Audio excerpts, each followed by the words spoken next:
अच्छा जी, तो ये था थोड़ा सा ब्रीफ सा इंट्रोडक्शन अबाउट द हाइब्रिडाइजेशन। अभी जो हम पॉइंट्स पढ़ेंगे ये सारे के सारे पॉइंट्स इनके टेस्ट में पूछे जाते हैं और ये सारे के सारे पॉइंट्स रिपीटेडली पूछे गए हैं। तो अभी से जो पॉइंट मैं शुरू करने वाला हूँ प्लीज इसको अपने साथ नोट करें और मेरे साथ साथ हर एक पॉइंट को आप अपने साथ सीखने की भी कोशिश करें। स्टूडेंट मैं यहाँ पर शुरू कर देता हूँ कि सबसे पहला हाइब्रिडाइजेशन हमारे पास है एसपी, फिर उसके बाद हमारे पास हाइब्रिडाइजेशन है sp2 और फिर उसके बाद हमारे पास हाइब्रिडाइजेशन किया है sp3। इन तीनों में से जो एमसीक्यूज पूछा जाता है वो मैं आप लोगों को अभी बताने वाला हूं। स्टूडेंट्स यहाँ पर जो मोस्ट कॉमनली एग्जांपल है इसका वो है इसिटाइलिन यानी C2H2, ये इसिटाइलिन इसका एग्जांपल है। यहाँ पर जो है इसका एग्जांपल जो है मोस्ट कॉमनली जो इसका एग्जांपल है वो है आपके पास, सॉरी यहाँ पर तीन नहीं होने चाहिए, यहाँ पर टू होने चाहिए। इसको मैं यहाँ से निकाल लेता हूँ, यस डबल बॉन्ड होना चाहिए। और इसका जो सबसे कॉमन एग्जांपल है वो तीन है। और यहाँ पर जो कॉमन एग्जांपल है वो आपके पास क्या है, CH4। ये तीनों के मैंने एग्जांपल लिखे, ठीक है जी।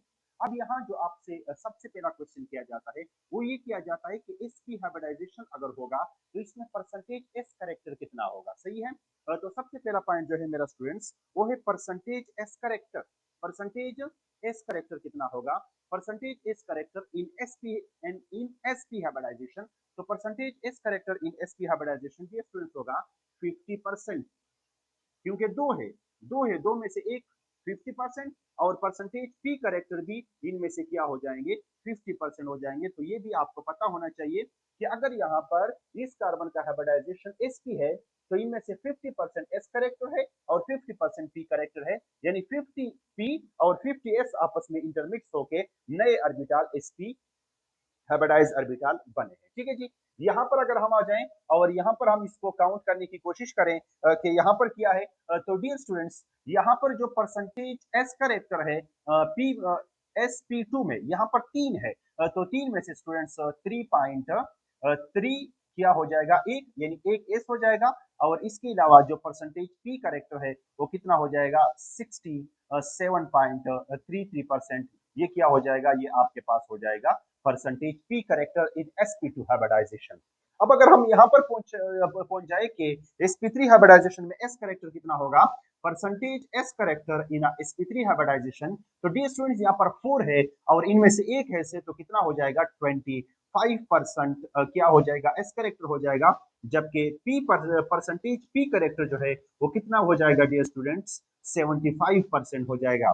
ये आप इस तरह से मालूम कर सकते हैं कि अगर यहाँ पर आपके पास एस पी है तो अगर आप जरा सा एक मिनट के लिए इमेजिन करें कि एस पी जो है वो तो खुद 100% मौजूद है, इनमें से एस कितना होगा और पी कितना होगा। तो अगर आप यहाँ देखिए तो एक एस है और एक पी है, यानी टोटल तादाद दो है। तो इसको अगर मैं 2 पे डिवाइड करूं तो 50% बन जाएगा, यानी 50% एस बन जाएगा और 50% बाकी 50% क्या बन जाएगा, बाकी 50% पी बन जाएगा। सिमिलरली यहाँ 3 है तो 100 को 3 पे डिवाइड कर लेंगे, यहाँ 4 है तो 100 को 4 पे डिवाइड करके हमारे पास हर एक पोर्शन का 25 बनता है।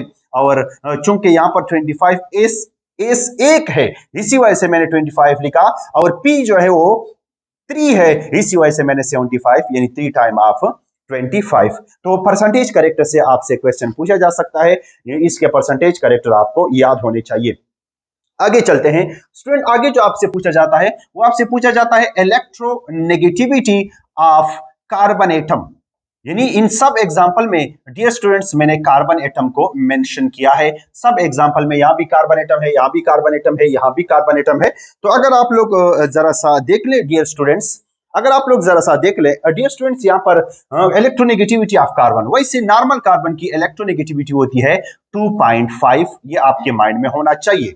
अब आपके पास तीन तरह के कार्बन है, एक है sp3 हाइब्रिडाइज, दूसरा है sp2 हाइब्रिडाइज और तीसरा है sp हाइब्रिडाइज। तो अब यहां पर हम स्टूडेंट्स आपको बता देते हैं कि अगर कार्बन sp3 हाइब्रिडाइज हो तो यहां इसकी इलेक्ट्रोनेगेटिविटी होगी 2.5।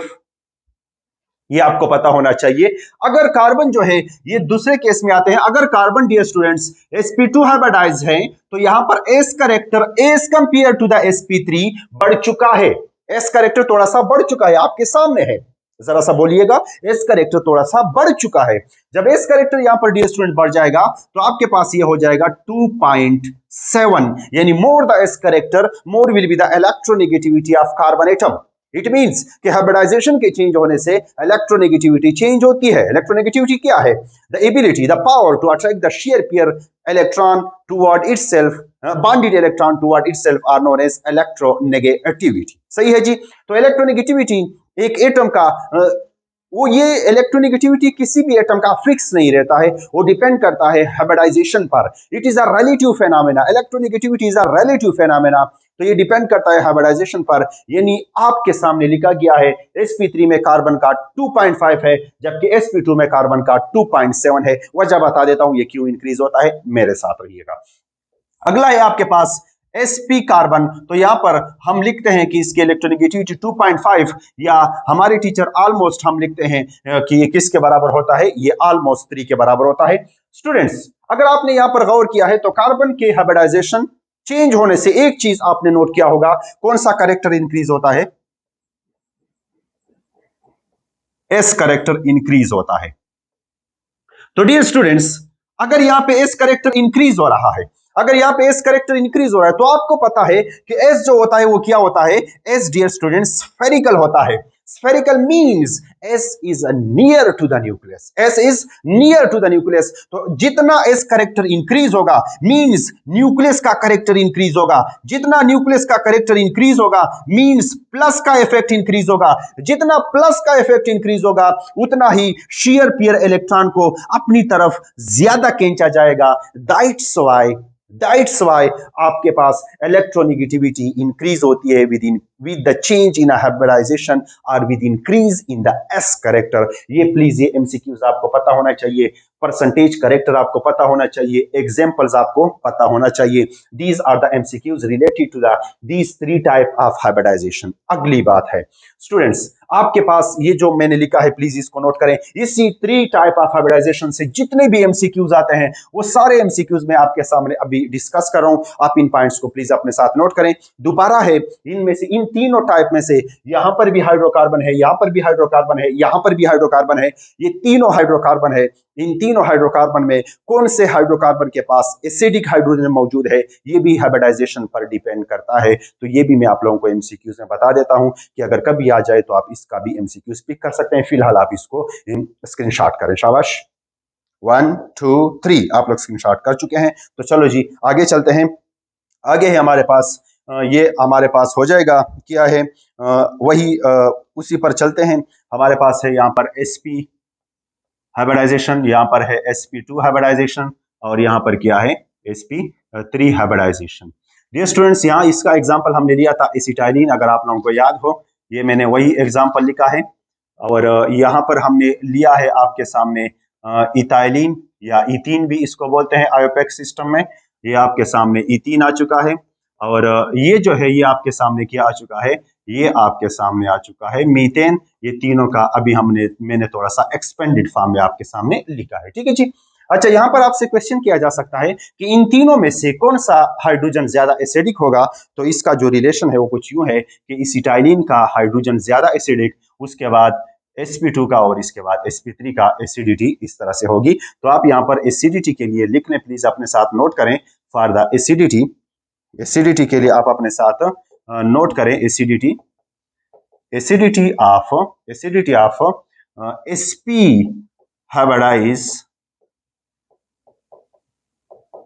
sp hybridized carbon atom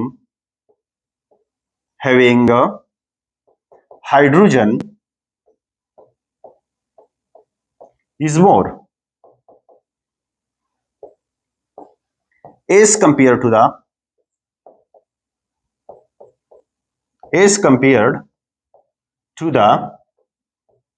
sp2 and sp3 hybridized। Okay जी, ये अपने साथ ये सेंटेंस नोट करें। वजह भी बता देता हूं। देखो, यहां पर कार्बन की इलेक्ट्रोनेगेटिविटी ऑलमोस्ट 3 है, यहां पर कार्बन की इलेक्ट्रोनेगेटिविटी 2.7 है, यहां पर कार्बन की इलेक्ट्रोनेगेटिविटी 2.9 है। अब वजह को भी देखो, सॉरी, यहां पर कार्बन की इलेक्ट्रोनेगेटिविटी 2.5 है। अब बेटा आप जरा सा वजह भी इसका जानने की कोशिश करें। देखो, जब इलेक्ट्रोनेगेटिविटी ज्यादा होगी तो ये शेयर पेयर इलेक्ट्रॉन किसके करीब होंगे? कार्बन के करीब होंगे। और जब ये कार्बन के करीब होंगे तो यहां पर क्रिएट होता है पार्शियल पॉजिटिव और यहां पे क्रिएट होता है पार्शियल नेगेटिव। यानी यहां जो इलेक्ट्रोनेगेटिविटी डिफरेंस है वो ज्यादा है, और जितना ज्यादा इलेक्ट्रोनेगेटिविटी डिफरेंस होगा उतना यहाँ पे पोलरिटी क्रिएट होगी, और जब पोलरिटी क्रिएट होगी तो पार्शियल पॉजिटिव हाइड्रोजन ज्यादा अवेलेबल होगा और आसानी से यहाँ लीव करेगा। समझ आ रही है मेरी बात? यहाँ पर चूंकि ऑलमोस्ट 2.1 और यहाँ पर हाइड्रोजन की 2.1 है, तो ये आपके सामने है कि जितना आपके पास हाइब्रिडाइजेशन चेंज होता है, जितना इलेक्ट्रोनेगेटिविटी ज्यादा होता है, उतना एसिडिक हाइड्रोजन ज्यादा अवेलेबल होता है। ठीक है जी। अच्छा, इसके बाद अगला जो है आपके पास 3 कार्बन स्ट्रेंथ है, कार्बन बॉन्ड स्ट्रेंथ है, carbon carbon single bond, carbon carbon double bond और तीसरा है कार्बन कार्बन ट्रिपल बॉन्ड। ये एमसीक्यूज आपने अपने साथ जस्ट नोट करना है कि जितना हाइब्रिडाइजेशन चेंज होता है उतना एसिडिटी भी चेंज होता है। अब आते हैं बॉन्ड लेंथ पर। डियर स्टूडेंट्स, यहाँ पर सबसे छोटा जो बॉन्ड लेंथ होगा वो कार्बन कार्बन ट्रिपल होगा। यानी sp हाइब्रिडाइजेशन अगर है दो एटमों के दरमियान और उनमें से बॉन्ड बन चुका है तो उसका बॉन्ड लेंथ सबसे कम होगा। ये भी एमसीक्यूज अपने साथ नोट करें। फिर उसके बाद ज्यादा होगा, किसका ज्यादा होगा? sp2 का ज्यादा होगा। और फिर उसके बाद ज्यादा होगा, किसका ज्यादा होगा? sp3 का बॉन्ड लेंथ ज्यादा होगा। ठीक है जी। अच्छा, इसके बाद हम आते हैं बॉन्ड स्ट्रेंथ पर। जितना ज्यादा s करेक्टर होगा, ये भी एमसीक्यू है। इसके बाद है बॉन्ड स्ट्रेंथ, इसके बाद है बॉन्ड स्ट्रेंथ, ये भी अपना एक एमसीक्यूज है। बॉन्ड स्ट्रेंथ का भी एमसीक्यूज है कि आपके पास बॉन्ड स्ट्रेंथ पर हाइब्रिडाइजेशन क्या इफेक्ट डालता है। तो डियर स्टूडेंट्स, जितना s करेक्टर ज्यादा होगा उतना बॉन्ड लेंथ भी ज्यादा होगा। प्लीज नोट करो अपने साथ, जितना s करेक्टर ज्यादा होगा उतना बॉन्ड लेंथ भी ज्यादा होगा। ठीक है जी। बॉन्ड स्ट्रेंथ भी ज्यादा होगा और बॉन्ड लेंथ कम होगा जितना s करेक्टर ज्यादा होगा। तो ये थे points about the sp, sp2 और sp3। अब इनमें से 2 पॉइंट्स और रहते हैं। एक रहता है the geometry of sp, sp2 and sp3 hybridized molecules, और एक रहता है बॉन्ड एंगल, वो भी आप लोगों को बता देता हूं। तो ये सारा डिस्कशन, सारे एमसीक्यूज आपके माइंड में आ जाएंगे। सबसे पहले मैंने एग्जांपल आपको बताया, फिर मैंने परसेंटेज एस करेक्टर बताया, फिर मैंने उसके बाद आप लोगों को बॉन्ड स्ट्रेंथ भी बताया, इसके बाद आप लोगों को बॉन्ड लेंथ भी बताया, इसके बाद आप लोगों को एसिडिटी भी बताई। तो ये ही सारे आपके पास, इसके बाद इलेक्ट्रोनेगेटिविटी भी बताई। ये सारे के सारे एमसीक्यूज आपके सामने हैं। बस इसके बाद इन तीनों में से एक चीज है कि ज्योमेट्री ऑफ अ मॉलिक्यूल, अगर sp हाइब्रिडाइजेशन हो तो वो क्या होगी, और सिमिलरली अगर sp2 हो, अगर sp3 हो। ठीक है, तो मैं आप लोगों के सामने वो लिख लेता हूं। ठीक है जी। हमारे पास हो जाएगा यहाँ पर कौन सा हाइब्रिडाइजेशन है, sp हाइब्रिडाइजेशन है, यहाँ पर sp2 हाइब्रिडाइजेशन है, और यहाँ पर क्या है, sp3 हाइब्रिडाइजेशन है। ठीक है डियर स्टूडेंट्स, अगर किसी मॉलिक्यूल में sp हाइब्रिडाइजेशन है तो यहाँ जो ज्योमेट्री होगी वो क्या होगी, लीनियर होगी। ज्योमेट्री क्या होगी जी, ज्योमेट्री होगी लीनियर। ज्योमेट्री क्या होगी, लीनियर होगी। और अगर यहाँ पर है तो ज्योमेट्री जो होगी वो डियर स्टूडेंट्स क्या होगी, ज्योमेट्री जो होगी डियर स्टूडेंट्स वो क्या होगी, जरा बताइएगा मुझे। ज्योमेट्री जो होगी वो ट्राइगोनल प्लेनर होगी। प्लीज इस एमसीक्यूज को अपने साथ याद रखें, ट्राइगोनल प्लेनर होगी। प्लीज एमसीक्यूज को अपने साथ याद रखें, ट्राइगोनल प्लेनर होगी। और अगर अगर आपके पास sp3 हाइब्रिडाइजेशन है तो डियर स्टूडेंट्स आपके पास जो ज्योमेट्री होगी वो क्या होगी, वो क्या ज्योमेट्री होगी, टेट्राहेड्रल होगी। क्या होगी, टेट्राहेड्रल ज्योमेट्री होगी। क्या ज्योमेट्री होगी, टेट्राहेड्रल ज्योमेट्री होगी। तो ये है आपके पास ज्योमेट्री का एमसीक्यूज, ये अपने साथ याद रखें। इसके बाद है बॉन्ड एंगल। अगर आपके पास sp हाइब्रिडाइजेशन है तो प्यारे स्टूडेंट्स बॉन्ड एंगल जो होगा वो कितना होगा, 180 होगा। अगर आपके पास sp2 हाइब्रिडाइजेशन है तो बॉन्ड एंगल होगा 120। और अगर आपके पास sp3 हाइब्रिडाइजेशन है तो बॉन्ड एंगल कितना होगा, बॉन्ड एंगल होगा डियर स्टूडेंट्स 109.5। तो sp से जितने भी एमसीक्यूज आपसे पूछे जाते हैं, sp2, sp, sp3, ये मैं आप सब आपके सामने डिस्कस कर चुका हूं। इसके और भी एग्जांपल इंशाल्लाह मैं एमसीक्यूज में डिस्कस करूंगा। सिर्फ एक ही बात है स्टूडेंट्स, मैं इसके बाद आप लोगों को एक ट्रिक बता रहा हूं, how to find out the hybridization in a given molecule. ये मैं आप लोगों के सामने अभी ट्रिक बताने जा रहा हूं। सो इसको आप अपने साथ नोट करें। अगला हमारा है वो है trick in order to find out the hybridization. इसके लिए एक फार्मूला मैं लिखने की कोशिश करता हूं। प्लीज आप मेरे साथ फार्मूला लिखे। Z will be equal to, Z जो है वो इक्वल होगा, Z किस चीज के इक्वल होगा, will be equal to the 1/2 bracket valence shell electrons of central atom, क्योंकि हाइब्रिडाइजेशन हम सेंट्रल एटम में पढ़ते हैं, ठीक है जी, प्लस प्लस आपके पास कितना नेगेटिव चार्ज है, नेगेटिव चार्ज कितना है, 2 है, 3 है, 4 है। याद रखिएगा नेगेटिव चार्ज सिर्फ उसकी तादाद प्लस करना है, वहां माइनस नहीं लिखना है, ठीक है। प्लस इसके बाद है आपके पास, प्लस नहीं, इसके बाद है आपके पास माइनस, क्या है आपके पास, माइनस, इसके बाद है डियर स्टूडेंट आपके पास minus number of positive charge, कितना अब पॉजिटिव चार्ज है, number of positive charge, plus monovalent, plus monovalent atoms, formula थोड़ा सा मुश्किल लग रहा है, कोई बात नहीं है, attached with central atom. Okay जी, थोड़ा सा फार्मूला आप लोगों को मुश्किल लग रहा है, लेकिन इतना मुश्किल नहीं है, प्रैक्टिस करेंगे तो आप लोगों को समझ आ जाएगा, ठीक है। डियर स्टूडेंट, जेड क्या होता है, जेड एक्चुअली एक नंबर होता है जिसको देख के आप हाइब्रिडाइजेशन डिसाइड करते हैं, ठीक है। इसको आप मैजिक नंबर कहें, चलो जिसको हम मैजिक नंबर बोलते हैं, कि इस जेड की वैल्यू जो है वो हाइब्रिडाइजेशन डिसाइड करके देता है, ठीक। अब आपने एक चीज मेरे साथ नोट करना है, अगर आपके पास z की वैल्यू 1 है, z की वैल्यू कितनी है, नहीं 1 तो आ नहीं सकती है, अगर आपके पास z की वैल्यू कितनी है, अगर आपके पास z की वैल्यू जो है वो 2 है, कितनी है स्टूडेंट्स, अगर z की वैल्यू 2 है, 1 नहीं आ सकती है, तो आपके पास हाइब्रिडाइजेशन होगा sp, हाइब्रिडाइजेशन क्या होगा, sp, यानी z की वैल्यू को आपने देखना है, z की वैल्यू 2 से शुरू होगी, इस फार्मूले से आपने z की वैल्यू मालूम करनी है, अगर z की वैल्यू 2 आ गई तो इनमें से एक s हो जाएगा, बाकी p, तो एक s हो गया, एक p रह गया, ठीक है। अगर z की वैल्यू डियर स्टूडेंट्स 3 हो गई तो एक s हो जाएगा, बाकी p हो जाएंगे, तो क्या हो जाएगा, sp2, ठीक है। अच्छा, अगर z की वैल्यू 4 आ गई तो आपके पास हाइब्रिडाइजेशन हो जाएगा sp3, यानी एक s और बाकी 3 p हो जाएंगे। अगर z की वैल्यू 5 आ गई तो डियर स्टूडेंट्स आपके पास हाइब्रिडाइजेशन हो जाएगा sp3d, यानी p तो खत्म हो गए, p तो 3 होते हैं, उसके बाद d की नंबर शुरू हो जाएगा। अगर z की वैल्यू आपके पास 6 आ गई तो डियर स्टूडेंट्स हाइब्रिडाइजेशन हो जाएगा sp3d2, ओके जी। अगर आपके पास z की वैल्यू जो है इस फार्मूले से 7 आ गई तो आपके पास क्या हो जाएगा, sp3d3, ये आपका क्या हो जाएगा, हाइब्रिडाइजेशन हो जाएगा।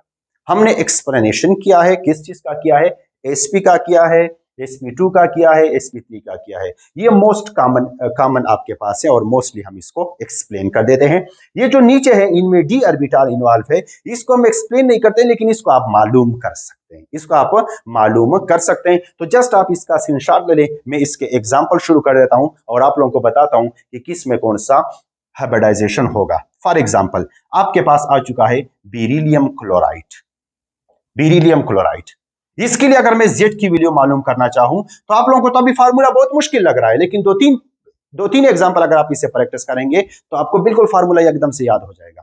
Z की वैल्यू मालूम करते हैं हाफ, यानी यहां पर हम लिख लेंगे प्लस हाफ, यानी हाफ लिख लेंगे into valence shell electron of central atom, central atom यहां पर बेरिलियम है, बेरिलियम में वैलेंस शेल इलेक्ट्रॉन होते हैं 2, सही है जी।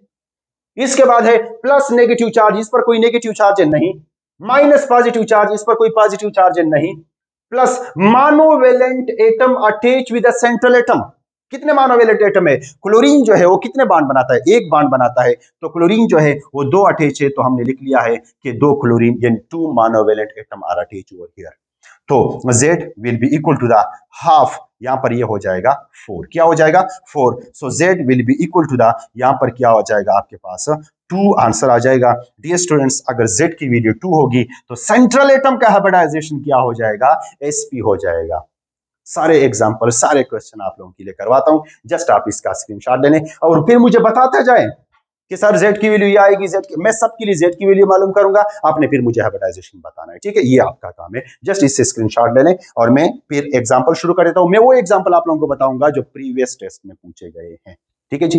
चलो चलो 1 2 3 मिटा देते हैं। चलो हमने मिटा दिया है, तो अब हम एग्जांपल शुरू कर देते हैं। सबसे पहला एग्जांपल मेरे पास हो जाएगा, वो क्या हो जाएगा, अमोनिया, ठीक।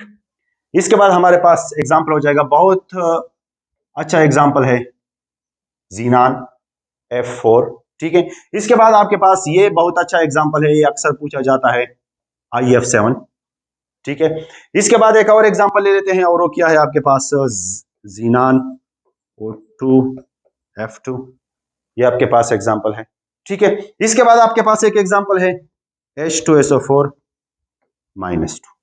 इन सब में सेंट्रल एटम में क्या बताना है, हाइब्रिडाइजेशन बताना है, ठीक है। तो यहां पर अगर मैं शुरू हो जाऊं तो जेड की वैल्यू अगर मैं मालूम करना चाहूंगा तो सबसे पहले लिखूंगा हाफ, उसके बाद number of valence shell electron in a central atom, तो नाइट्रोजन में 5 वैलेंस शेल इलेक्ट्रॉन होते हैं, प्लस इस पर कोई नेगेटिव चार्ज नहीं है, कोई पॉजिटिव चार्ज नहीं है, मोनोवेलेंट एटम अटैच है, वो 3 अटैच है, तो +3 कर लेंगे, तो जेड की वैल्यू यहां पर हो जाएगी 1/2 और 8, तो जेड की वैल्यू हो जाएगी 4। डियर स्टूडेंट, जब जेड की वैल्यू 4 आती है तो बताइएगा हाइब्रिडाइजेशन क्या होता है, हाइब्रिडाइजेशन sp3 होता है, सबको क्लियर होना चाहिए, ठीक है।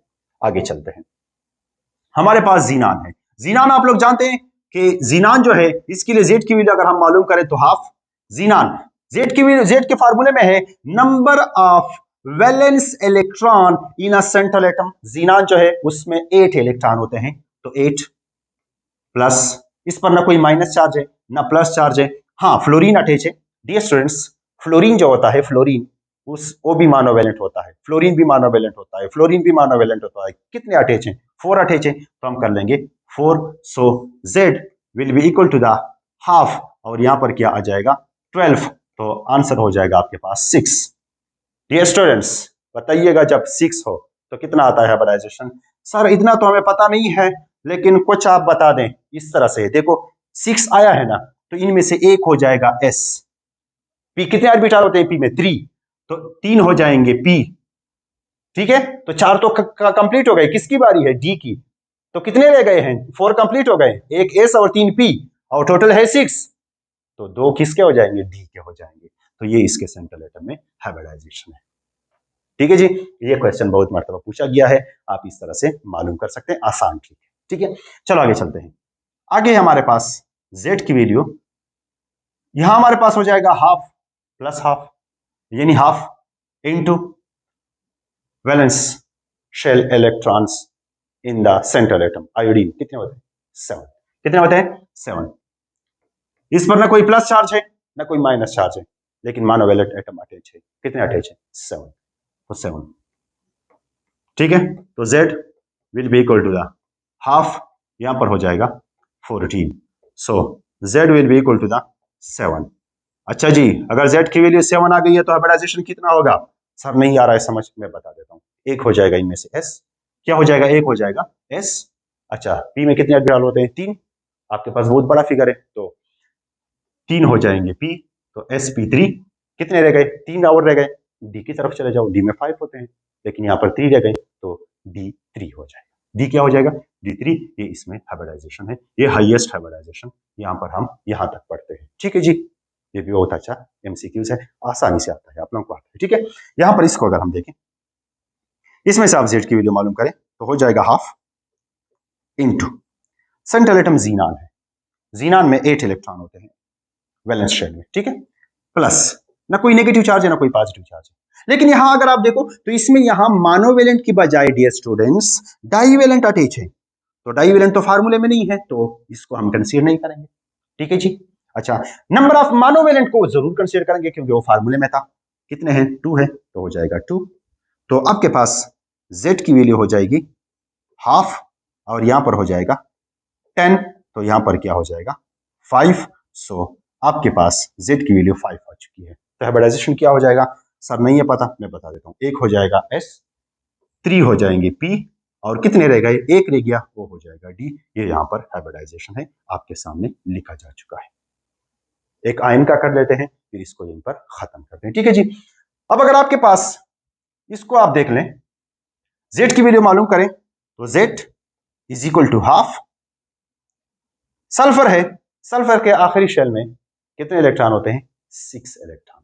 कितने इलेक्ट्रॉन होते हैं, 6 plus number of the negative ion, कितने नेगेटिव चार्ज है, 2 है, तो 2 को माइनस नहीं करना, जस्ट उसके नंबर को 8 करना है। कितना है, 2 है तो 2। अच्छा, इसमें कोई मोनोवेलेंट है, नहीं है, इसमें तो ऑक्सीजन है, वो तो डाईवेलेंट है। तो इससे जो आंसर आता है डियर स्टूडेंट्स, वो आता है 4। तो अगर Z की वैल्यू 4 होगी तो हाइब्रिडाइजेशन क्या होता है, हाइब्रिडाइजेशन होता है sp3। ठीक है डियर स्टूडेंट्स, हाइब्रिडाइजेशन का मालूम करने का तरीका मैंने आप लोगों को बता दिया है, बहुत शॉर्ट ट्रिक है। एक और भी है जो कि वो ऑर्गेनिक केमिस्ट्री में यूज होता है, number of sigma bonds plus number of lone pair. ये भी हम Z की वैल्यू इससे भी मालूम कर सकते हैं, number of sigma bond plus number of lone pair. For example मैं आप लोगों को यहाँ बता देता हूँ कि आपके पास ये मीथेन है, मीथेन में हाइब्रिडाइजेशन कितना होगा, तो इसके लिए Z की वैल्यू आप डायरेक्ट मालूम कर सकते हैं, और Z की वैल्यू यहाँ इक्वल होगी नंबर ऑफ सिग्मा बॉन्ड। तो नंबर ऑफ सिग्मा बॉन्ड यहाँ पर 4 है, तो डियर स्टूडेंट्स आपका हाइब्रिडाइजेशन जो होगा वो क्या हो जाएगा, sp3 हो जाएगा। लेकिन ये जो ट्रिक है ये सिर्फ और सिर्फ लिमिटेड है up to the organic compounds, organic chemistry में। और ये जो मैंने अभी जो जनरल सा ट्रिक बताया है ये आपके सारे के सारे मॉलिक्यूल के लिए एप्लीकेबल है, ठीक है जी। बस ये था हाइब्रिडाइजेशन का, इनके सारे एमसीक्यूज में कर चुका हूँ। अगले एमसीक्यूज के प्रैक्टिस में अगर कहीं पर कोई सवाल है एमसीक्यूज का तो भी हम प्रैक्टिस करवा लेंगे। तो अब तक के लिए इसको नोट करें, इजाजत मांगूंगा, अपना बहुत सारा ख्याल रखिएगा, अल्लाह हाफिज।